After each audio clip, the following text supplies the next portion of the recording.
Your favorite number one radio station, we are Spirit FM, the best. Oras na natin, 5 minuto makalipas ang 9 ng umaga. At eto po ang Balitang J kasama si Jojo.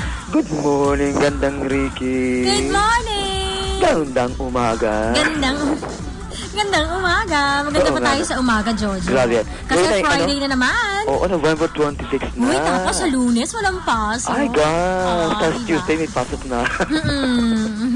Grabe, ano? Anyway. Countdown muna. Countdown muna tayo before Christmas ba? Sige, wait lang ha. Okay.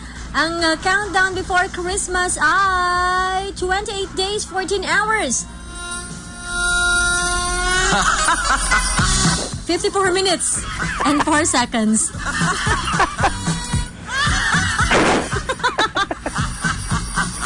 Diba? Pero na-count na yung 14 hours pa yung remaining. Oo, 28 days, 14 hours, 53 minutes, and 51 seconds. So, pag 10 o'clock na ngayon, so 13 hours na lang. Ganun yun. Ang galing magbilang. Ibang level. Okay. Oh, yeah. Eto na ang mainit na chika natin for this morning. Nako, siguradong mainit na mainit yan. Mainit na chika, Bloom number 1. Number 1. Ako, hindi magalit yan, ha. Bong reveal yan para kay Hayden ko. Nako, okay. Sabi ko nga ayokong magalit muna, no? Yan kasi Friday. Alright. Yan. Si Bong, di ba sabi ni Hayden ko, si Bong reveal na daw, Senator Bong, makitid ang utak mo, pare. Nako, bakit naman makitid ang utak? Oh, sabi ni Bong Revilla, maging tunay kang lalaki at well, pero dapat na yan eh, hindi na pinapatulan ni Senator yan eh. Ay, siyempre dapat si Bong Revilla magsasalita kasi siyang senador, siya naghawak nung case na yan para ipaglaban ang mga babaeng naaaki at nababastos kalaswaan. Diba? Yes. Yan, sabi ni Senator Bong, para kay Hayden ko, okay. Yan, maging tunay kang lalaki at harapin ang kaso. Yan, squarely. Alright. Hindi pwedeng triangle. Yan na. Ito yan na. Nakisaw-saw si Jinggoy Estrada. Nako, napikon din si Jinggoy. Senator Jinggoy. Sabi niya, sex addict like ko should just shut up. Ayan, ang sabi ni Senator Jinggoy. Ulitin natin ang dialogue niya. Sex addicts like Hayden ko should just shut up. Okay. Yan, grabe, mananahimik na lang ba kaya? Yan, dalawa silang kaaway ni no? At alam mo talaga marami ang galit pa rin kay Hayden ko, no? Hindi naman senador. Yan. Ito kasi, remember ka, yung si Hayden ko 2008 pa yan, yung Senate probe na, yung i-protect ang mga kababaihan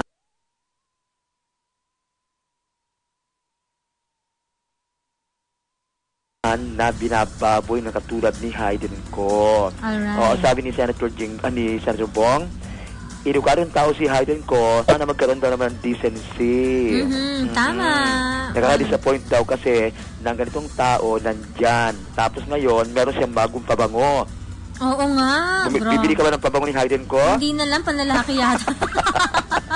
Pag lalaki yata yung pabango niya. Oo nga. Oo, hindi bagay sa Correct akin. ka dyan. Okay. Sa akin kayo bagay yun? Ewan ko lang. Ayoko bumili ng pabango ni Hayden ko, no?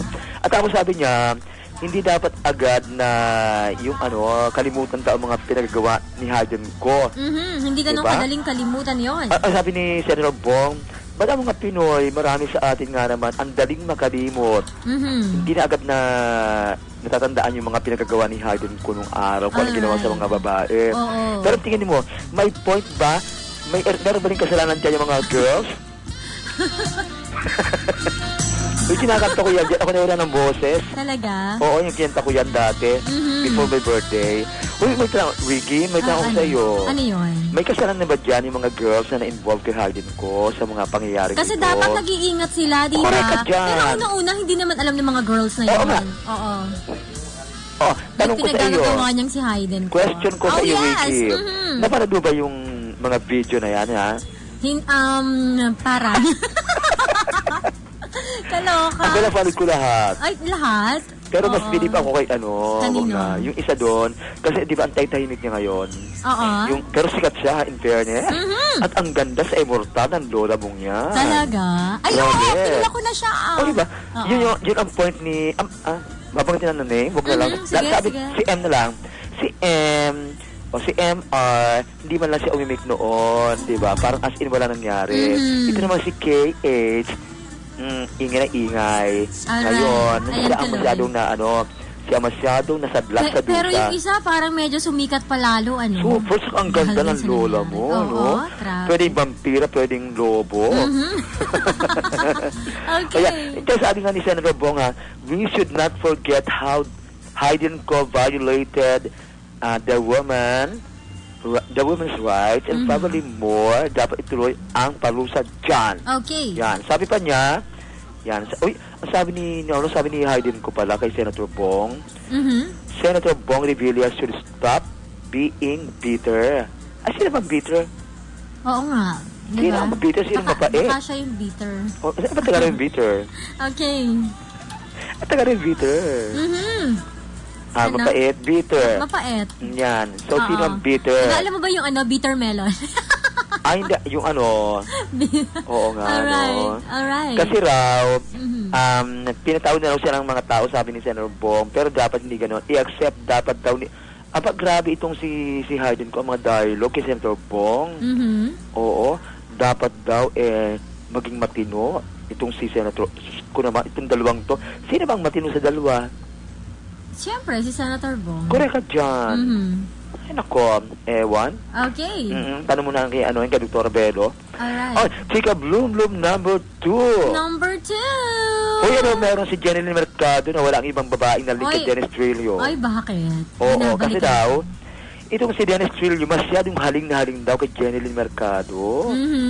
Oo, hindi siya ganito dati na sa kanya mga girlfriend kay Carlin Aguilar, kay sino pang si Christine Reyes.